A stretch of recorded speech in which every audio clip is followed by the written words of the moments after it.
Hello everybody, welcome back to another video, and today we're finally ranking all six movies in Phase 5 of the MCU. Now, two things. One, we are focusing on just movies. We are not going to talk about the shows in this video. That might be another video, but to be honest, I'm not sure if it will be. We'll have to wait and see. And also, this video specifically will just be Phase 6. I do plan on doing another ranking of post-Endgame movies, but as of right now, this is Phase 5, which started with Ant-Man and the Wasp: Quantumania in 2023, and ended with Thunderbolts, which was just a couple weeks ago, maybe a month ago, this year, 2025, and the year this is being made. So yeah, let's get started, especially because this is definitely a phase that is looked down upon as a weaker phase, and I mean, I can kind of see why. And so let's just dive into my thoughts about Phase 5. Here's my ranking. In last place, I have Captain America: Brave New World. Now, I think this might be a kind of a hot take, because I see that this one is above what the next two are for most people. But for me, it's just the one I had the least amount of fun with. Like, I wouldn't say I don't like this movie. I just don't know if I can say that I like this movie, if that makes sense. Because like, I don't know, the weird thing about this movie is, for some reason, I cannot tell you what it is, why I cannot put my finger on it, of what about this movie I'm not a fan of. Maybe it's the fact that it's just kind of disappointing, where the trailers made it, where I was hoping for it, and the trailers made it look like we were getting a movie along the style of Captain America: Winter Soldier, this spy espionage thriller, which is why one of the reasons why Winter Soldier is awesome, and then that's not what this felt like at all. Maybe it's the fact that it feels more like Incredible Hulk 2 than it does Captain America 4, or Sam Wilson Captain America 1, depending on what you want to call it. Maybe it's that. Maybe it's that you can kind of tell that the story was reworked many times throughout the production. I don't know what it is specifically, because for the most part, like, I like the characters. I like Sam Wilson. I like him as the new Captain America. I even like Joaquin Torres, aka the new Falcon. I do like him as well. The two are very fun, and there are some good action scenes in here. Not many, but there's some. One specifically with Sidewinder, what I enjoyed. But just outside of that, Leader is like so disappointing. Like, he could have been so much better, and he just wasn't. Red Hulk, honestly probably shouldn't have been in the marketing, because he's only in the third act. A fun third act. It's cool to see Red Hulk on the big screen, but they marketed him so much, and he's like barely in the movie, like the third act only.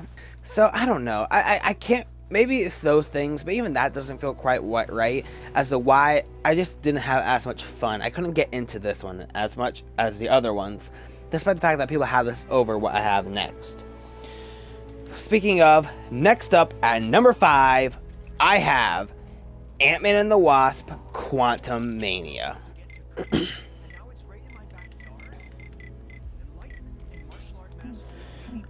Okay, so let's talk about Quantumania. A lot of people, I think, have this one and the one I have next are always the people's last ones. Here's my thing with this movie. I did have fun with this movie, mainly because of Paul Rudd. I really like Paul Rudd. I really like the character of Scott Lang. So just having him on screen is a lot of fun. So I had a good time watching this in the theaters. I even saw this twice in the theaters with two different people, but still, I saw it twice in the theaters, and then I haven't seen it since. There's just no need for me to watch it. What I think extra sucks personally about this movie is that, personally, I would have preferred a small scale Ant-Man movie. I wanted Ant-Man 3.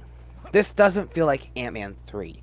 I wanted Ant-Man 3. I want it to feel like Ant-Man or Ant-Man and the Wasp. They have different feels, but they still have a similar feel.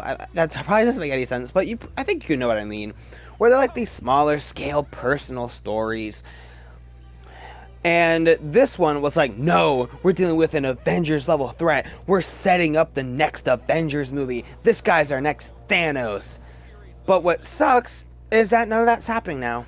Yeah, Kang, he's gone now. We're done with him. We're not getting Avengers Kang Dynasty anymore. Now we're getting Avengers Doomsday. Doctor Doom is the next Thanos, not Kang. Therefore, all of the setup that we have in this movie, doesn't matter. So we have a setup movie that isn't setting anything up. So now this movie's kind of pointless. Now, I mean, I guess technically loose ends were like tied up technically, because like this version of Kang was defeated by ants, and really, and they all got out of the quantum realm. The only thing that they only slightly teased with Scott Lang being like, oh no, he said that there's a whole lot of him. Should this be something I should be worried about? Nah. And then having like the mid-credit scene show us a whole bunch of Kangs. But other than that, you know, I mean, technically Loki Season 2 actually did wrap up the Kang stuff pretty well. But, you know, still, I think it could have... It just feels like this movie doesn't matter anymore. Like, it feels like we're not getting an Ant-Man 3. We got an Avengers setup. And there's going to be no payoff to this setup. So that's why, to me, it just feels like, eh. But like I said, Paul Rudd's fun. I enjoy him. I had a couple laughs throughout this movie. So, yeah, that's just my problem. Yeah. I don't think I have much more to say about it. That's pretty much it. But that's why it's at number 5. But I had a bit more fun with the next one, that being number 4, The Marvels. This is another one that is on the weaker side when it comes to story. Definitely when it comes to villain. It feels like there probably could have been another Captain Marvel movie in between The Marvels and the first Captain Marvel. But I had a good time with it. Again, this is another one that I saw opening night, and then I did see it one time at home, and I have not seen the movie again since. Yeah. But I had a really fun time at the theater, though, when I watched this. Partially because the theater was surprisingly full, and the movie is fun. It's funny. And I won't lie, I think the main reason why I like this movie so much is because of Iman Vellani's Kamala Khan, aka Miss Marvel. She is awesome. She's the best. I honestly think that if she was not in this movie, it probably would be under Quantumania. But I really enjoy Iman as Kamala. That's why I think this movie is such a fun time, because she is hilarious. You can tell that she's having a blast, and that helps, so I'm having a blast. That's why I enjoy this one a lot more than most people. But it still isn't quite enough to make me like it. Like, it's definitely not high on any rankings. Like it's not hot. As you can tell, it's only at number 4 on the 6th movie list of Phase 5. Spoiler: it's not super high on the post Endgame movies. I don't think I have to look back on it. I wrote it, but I have to look at it again. It's not very high in the overall MCU, but I still had a good time with it. The movie could have been better, but it was a fun time. Granted, it seems like it's setting stuff up that seems to be that's exciting. The end credit scene seems like it's actually going to go somewhere, unlike the entirety of Quantumania. And also, I just want to bring this up again. That tease at the very end with Kamala Khan going to Kate Bishop and being like, and pretty much copying Nick Fury from Iron Man 1, and being like, I'm putting together a group of remarkable people. Teasing the Young Avengers. First of all, I really hope we get this. I don't know. I don't think we're going to get a Young Avengers movie or show before Doomsday. Or heck, I don't think we're going to get anything like that specifically for them until after Secret Wars. You never know what could happen. They might announce something, which is possible. But at this point, Doomsday is under a year away.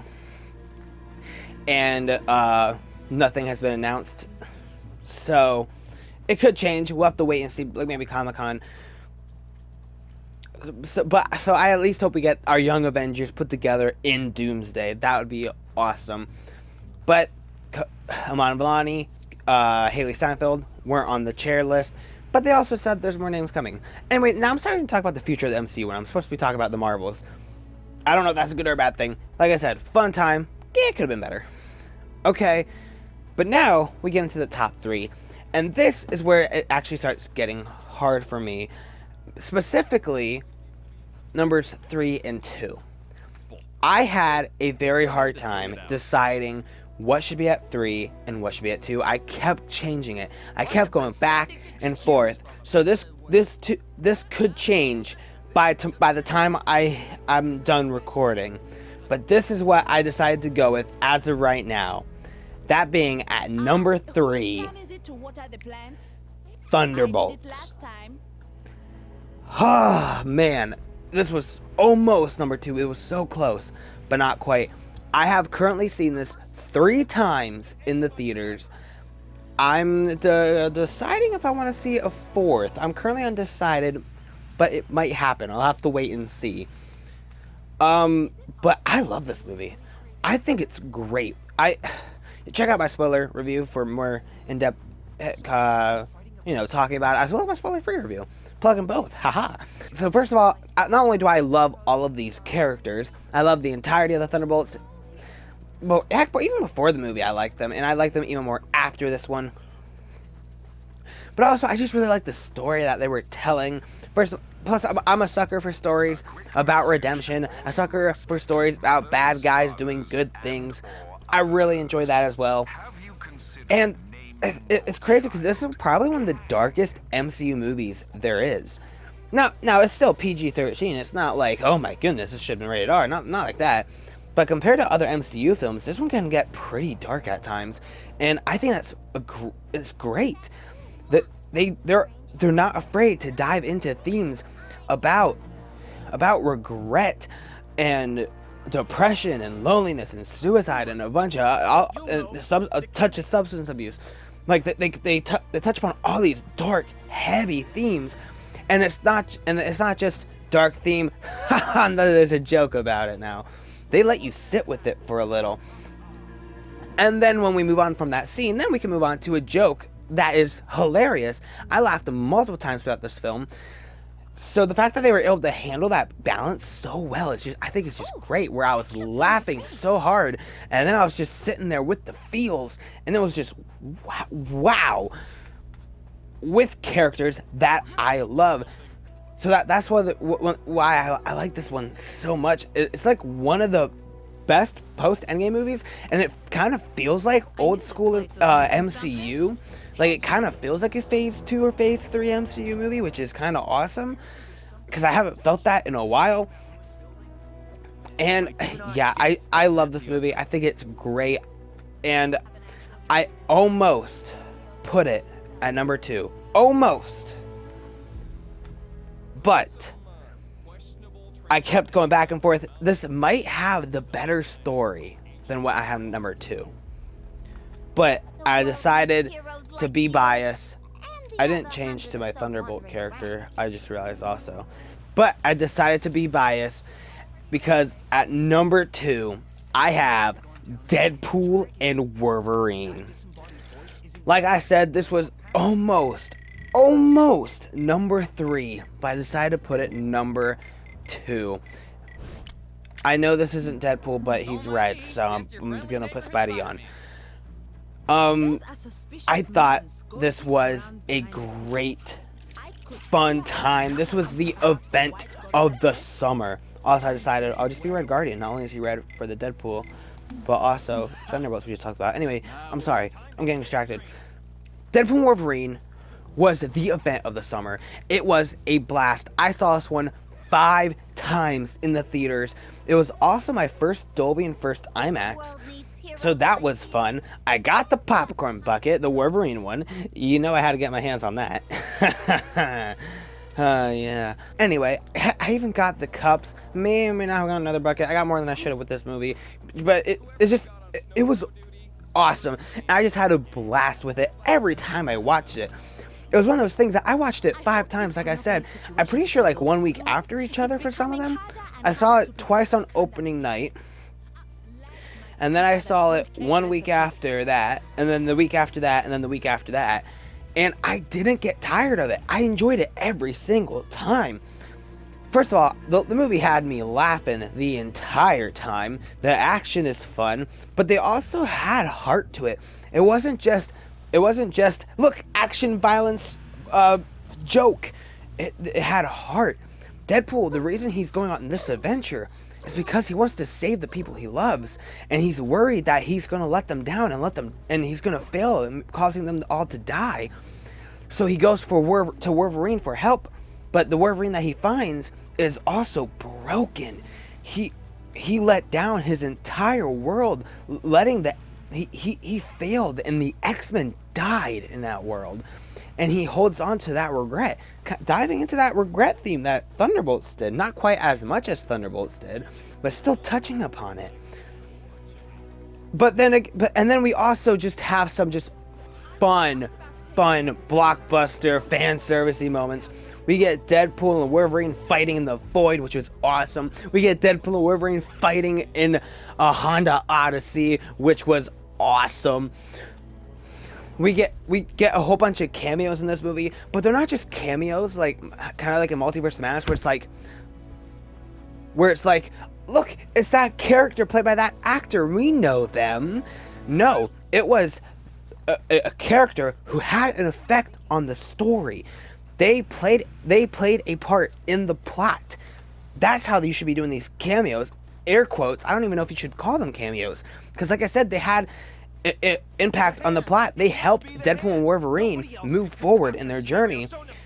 X-23 especially, she, with her being in the movie, not only did she move the plot forward with like Gambit and the others by helping them get to where they need to go, but she also helped with the Wolverine's emotional journey as well.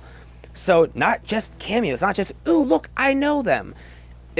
It played a part in the story, which is awesome. And then we just have some great moments with Gambit making a name for himself. And that I love a bunch of scenes in this movie with Deadpool and Wolverine. Especially the scene where they're about to destroy the machine with Like a Prayer playing, and it's just my favorite scene. Another scene I love is when Deadpool and Wolverine are walking out of the room that just exploded with Iris by the Goo Goo Dolls playing. It's so many great stuff. I could talk about this more if I really wanted to. I'm not going to. That would take forever. Go check out my reviews. Again, spoiler free and spoiler filled. I talk way in detail, especially in the spoiler one. Go check that out for more thoughts. But I love this movie so much. It was a blast. Like I said, event of the summer. I've said this so many times, but that's what it was. But to me, none of these movies are as good as what I have at number 1, Guardians of the Galaxy Volume 3. Needs heroes like you. Yeah. Where'd Rocket go? I want to Rocket. There he is. Guardians of the Galaxy Volume 3, I think, is amazing. Maybe peak Marvel? I don't know. Maybe. Oh, man, I love this movie. First of all, I love the Guardians of the Galaxy. I love the characters. I love their journey. I love every Guardians movie, and I feel like this might be a hot take, because I know some people don't like Guardians 2. I love Guardians 2. I love Guardians 1. They're some of my favorites. Guardians 3 takes... my goodness. They take this journey that I've been going on with these Guardians since 2014. And it ends it in such a beautiful, emotional, satisfying way, without killing off any of the Guardians, which shocked me. I was like, someone's dying. Maybe multiple of them are dying. Maybe they all die. Maybe nobody survives this movie. Because I feel like, especially in comic book movies, even though they're not normally permanent, whenever it's an ending, they like to kill off the character. But yet James Gunn found a way to give us such an amazing ending without killing off any of them, which was just awesome and kind of shocking. And on top of that, it's just like a really good emotional story. We get to learn Rocket's backstory after all these years of teasing it. We finally get to see it, and it is heartbreaking. High Evolutionary is a villain that you just despise, and you want nothing more than to hurt him very, very badly, which is a good thing. That's what you're supposed to do with a good enough villain, with certain villains. The movie has multiple points where I'm laughing out loud really hard. There's multiple moments where I'm just hilarious. This movie kept having me laugh and then cry and then laugh and then cry. Kind of like Thunderbolts too, it lets things breathe. We'll have an emotional moment and it lets it sit there. It lets you sit with it. And then it moves on to a funny moment. And not to, soundtrack, amazing. Every Guardians movie has an amazing soundtrack, so this was no surprise. Every song in this movie, banger, and it paired perfectly with the scenes. The No Sleep Till Brooklyn hallway fight scene was epic, and was hilarious because that made 2 movies in 2023 that had Chris Pratt in the song No Sleep Till Brooklyn. Kind of funny. Talk about Super Mario Bros. In case for people who may not know. That was hilarious. But yeah, I love this movie. To me, it is easily the best movie of Phase 5. Don't want to spoil it. It's pretty high up there with post Endgame. Maybe top 10 MCU all time. I don't know. Maybe, probably. But yeah, love this movie. One of my favorites ever. So easily best of Phase 5. Not even a question. But what do you guys think? Do you agree? Do you disagree? Tell me your ranking down below of Phase 5. Like I said, I plan to do post Endgame movies ranked as well eventually. But thank you guys for checking out this video. If you liked it, please hit like. Posting more reviews, please check them out. I've done reviews for all of these movies, and I've done spoiler reviews for Deadpool, Wolverine, Thunderbolts, Guardians 3. I don't remember if I did spoiler reviews for the others because I didn't love them enough to make spoiler reviews of them. But yeah, go check out my other videos. Thanks for watching. Tell me your ranking. Bye.